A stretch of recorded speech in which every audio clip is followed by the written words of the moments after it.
नमस्कार दर्शकों, स्वागत है आपका हमारे चैनल सेक्रेट ऑफ लाइफ पे।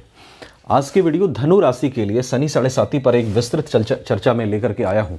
देखिए, अगर आप धनु राशि के हैं तो इस वीडियो को ध्यान से देखिएगा। इसमें मैं बात करूंगा कि जो फेजेस रहे हैं शनिदेव 7.5 के वो कैसे रहे हैं। थर्ड फेज़ अभी आपका आ गया है और थर्ड फेज़ में भी जो एक्सपेक्टेशंस हैं आपकी वो पूरी नहीं हो पा रही हैं।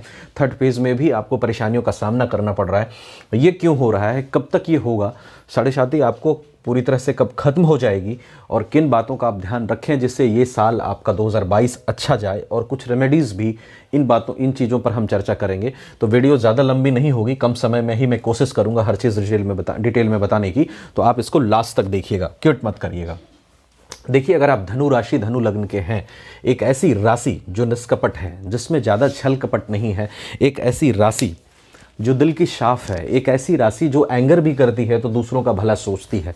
और जो एंगर होता है इसके अंदर वो कोई ज़्यादा नहीं होता, हल्का होता है। एंगर आता है, एंगर चला जाता है, और गुस्से में भी इनका प्यार होता है, दूसरे के भले के लिए बोलते हैं। ये सब चीज़ें धनु राशि वालों की खासियत होती है। गुरु से प्रभावित होते हैं तो अच्छे विचारधारा के होते हैं धनु वाले, मीन वाले। तो और उसके बाद जब इनको प्रॉब्लम्स आती है तो ये ऐसे हार्ड टफ इंसान नहीं होते, इनको काफ़ी ज़्यादा दिक्कतें लगती हैं, मानसिक रूप से ये काफ़ी परेशान हो जाते हैं। ये सब धनु राशि वालों के साथ होता है। 7.5 जब से चली है तब से आपको प्रॉब्लम्स काफ़ी रहे हैं। देखिए, जब से शनि मकर में आए हैं और जब शनि धनु में थे, निश्चित रूप से एक चीज़ कहूँगा कि धनु से अच्छा रिजल्ट इनका यहाँ पे ज़रूर है। धनु में जब ये 2.5 साल थे तब ज़्यादा खराब आपके लिए रिजल्ट था। जब ये मकर राशि में आए तो कुछ स्थिति आपके लिए ज़रूर बदली, आपका फैमिलियर लाइफ अच्छा हुआ। यानी 2 साल से भी पहले अगर आप जाएं, 2018, 2017, 2019, तो वो और ज़्यादा प्रॉब्लमेटिक था। 2020 में जब शनि मकर राशि में यहाँ आए तो कुछ स्थिति आपके लिए बेहतर हुई, कुछ चीज़ें आपके लिए अच्छी हुई, लेकिन नॉट एज एक्सपेक्टेड। जितना आप चाह रहे हैं उतना नहीं हुई। यहाँ पर जब शनि आए तो फैमिलियर लाइफ थोड़ा आपका बेहतर हुआ, फैमिलियर लाइफ में कुछ अच्छे रिजल्ट्स आपके रहे, फैमिली से रिलेशनशिप आपका अच्छा रहा जो काफ़ी बिगड़ा हुआ था। जब धनु राशि में थे तो मैरिज लाइफ काफ़ी ख़राब थी, फैमिली रिलेशनशिप काफ़ी ख़राब था, बहुत ज़्यादा दिक्कतों का आपको कैरियर, प्रोफेशन और हर चीज़ में सामना करना पड़ा था। लेकिन मकर राशि में जब यहाँ पर आए तो उतना आप परेशान नहीं, लेकिन जो ग्रोथ आप चाह रहे हैं वो आपको मकर राशि में यहाँ नहीं मिल पा रही है। देखिए, कहते हैं कि शनि जाते जाते सब कुछ देते हैं, लेकिन इन स्पाइट ऑफ दैट मैं धनु राशि वालों, धनु लग्न वालों का देख रहा हूँ अभी तक जो हमारे पास आ रहे हैं, लिटरली बोलूँ तो अभी भी वो डिससेटिस्फाइड हैं, अभी भी वो सेटिस्फाइड नहीं है जिस तरह से लाइफ उनकी चल रही है। ये क्यों हो रहा है? देखिए, एक चीज़ को समझिएगा, शनि जाते जाते देते हैं, ये फॉर्मूला तो है, लेकिन अब सवाल है कि जाते जाते शनि किसके कुंडली में कितना कर्मफल लेकर के बैठे हैं। This is also a question. आपको ये बात समझनी पड़ेगी, क्योंकि शनि की पोजीशन सबकी कुंडली में एक जैसा नहीं है, सबके प्रीवियस बर्थ कर्मा एक जैसे नहीं है। अगर आप एस्ट्रोलॉजी को मानते हैं तो ये एस्ट्रोलॉजी का जो चार्ट है आपको जन्म के समय ही मिल जाता है। तो एस्ट्रोलॉजी कहती है ये हमारे प्रीवियस बर्थ कर्मों से ही ये भाग्य की हमें प्राप्ति होती है। तो सबके प्रीवियस बर्थ कर्मा एक जैसे नहीं है सभी धनु राशि वालों के लिए। तो क्या शनि का रिजल्ट भी सबके लिए एक जैसा होगा? नहीं होगा। होगा, कई सारी चीज़ें सिमिलर होंगी, बट हर चीज़ एक जैसी नहीं होगी। कुछ चीज़ें हैं जो कुछ इंसानों को इम्पैक्ट करेगी, कुछ चीज़ें अलग इंसानों को इम्पैक्ट करेगी। तो उस बात को आपको समझना पड़ेगा कि किसका कर्मफल कितना है और कितना कर्म का भुगतान शनि करा चुके हैं। इस पर भी निर्भर करता है कि शनि आपको कब चीज़ें देंगे।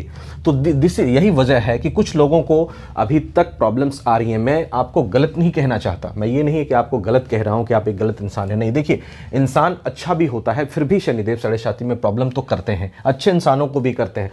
तो वो एक प्रीवियस बर्थ कर्मा को लेकर के करते हैं, आप में मैच्योरिटी लाने के लिए करते हैं। स्ट्रगल आपको सिर्फ इसलिए शनिदेव नहीं देते हैं कि आप एक बुरे इंसान हैं, स्ट्रगल इसलिए दिया जाता है। कर्मफल तो अपनी जगह है, कर्मफल तो ये देते हैं, उसके साथ साथ आपको मैच्योर्ड बनाना, उसके साथ साथ आपको स्ट्रगल करना सिखाना, आपको दुनिया का रियल पिक्चर दिखाना, अच्छे बुरे में फ़र्क करना, समझाना, ये सब भी एक रीज़न होता है जिसके चलते शनिदेव आपको कष्ट देते हैं। नॉट ओनली कि कर्मफल ही शनिदेव दे रहे हैं, ये सब चीज़ें आपको समझनी होंगी। जो लिख से हटके चीज़ें होती हैं वो मैं आपको समझाने की कोशिश करता हूं, ताकि आपका जो कन्फ्यूज़न है वो क्लियर हो 7.5 को लेकर के। तो वो ये भी एक मकसद होता है आपको मैच्योर बनाना। वो अच्छे इंसान के साथ भी शनिदेव करते हैं, not only due to because of bad karma. It may be for your welfareness, for making you matured, to enhances your wisdom.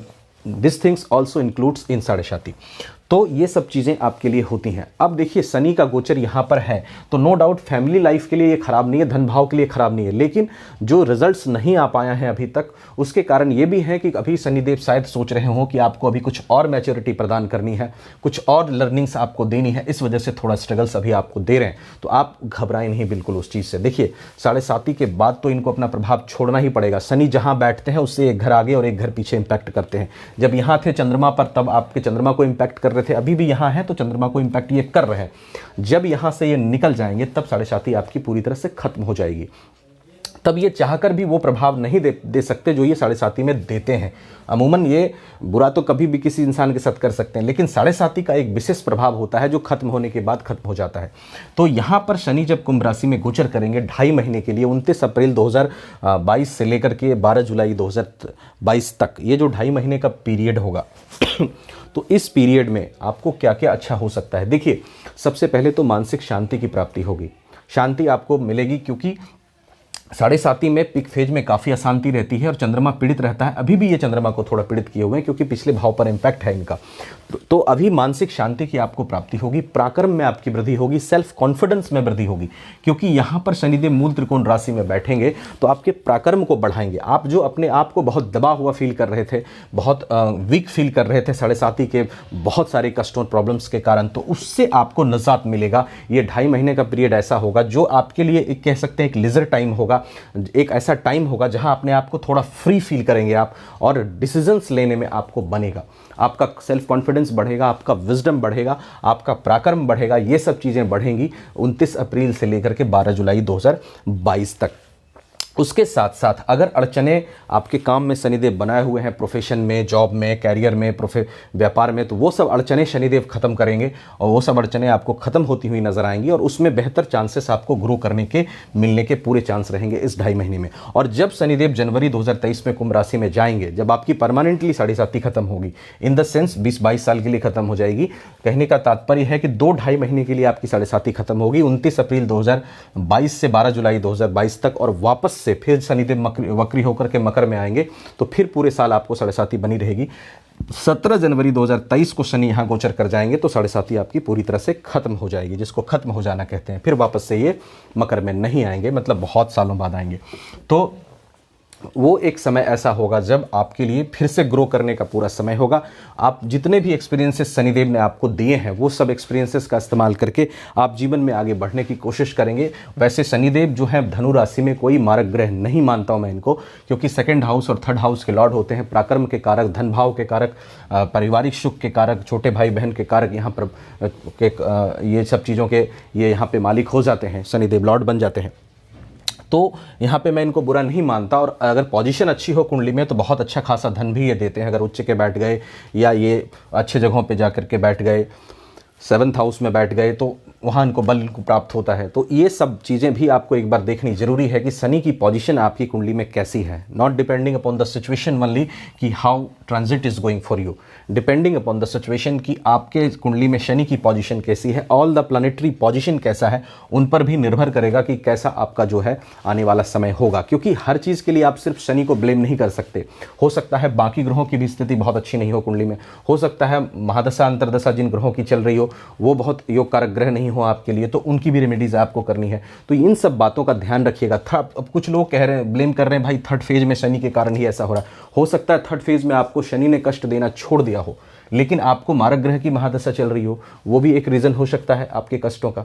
तो ये आप एक बार डिटेल एनालिसिस भी अपनी कुंडली का जरूर कराएं, जहां भी आपको अच्छा लगे। अगर आप हमसे कराना चाहते हैं तो आपको व्हाट्सएप नंबर मिल जाएगा, कॉन्टैक्ट कर सकते हैं। अदरवाइज एक बार आप कहीं भी जरूर कराएं अपनी कुंडली का एनालिसिस, जिसमें आप महादशा किसकी चल रही है, अंतरदशा किसकी चल रही है, लगन कुंडली में सभी ग्रहों की क्या पोजीशन है, नवमांश में क्या पोजीशन है, डिग्री वाइज सबका सडबल में ग्रह कैसे हैं, ये सारी चीज़ों को देखना भी जरूरी होता है आपके एक्यूरेट प्रेडिक्शन के लिए और जो टाइम चल रहा है उससे आगे मूव करने के लिए। तो वो भी आप एक बार जरूर कराइएगा। और रेमेडीज़ में आप हनुमान चालीसा का जरूर पाठ करिए। शनि के मंत्रों को बिल्कुल मत करिए 7.5 में। शनि को बल मिलेगा, कुछ पल के लिए आपको आराम लगेगा, फिर लेकिन शनि को बल मिलेगा, शनि फिर नुकसान आपका बढ़ जाएगा। तो 7.5 में एटलीस्ट आप शनि के मंत्र ना करें।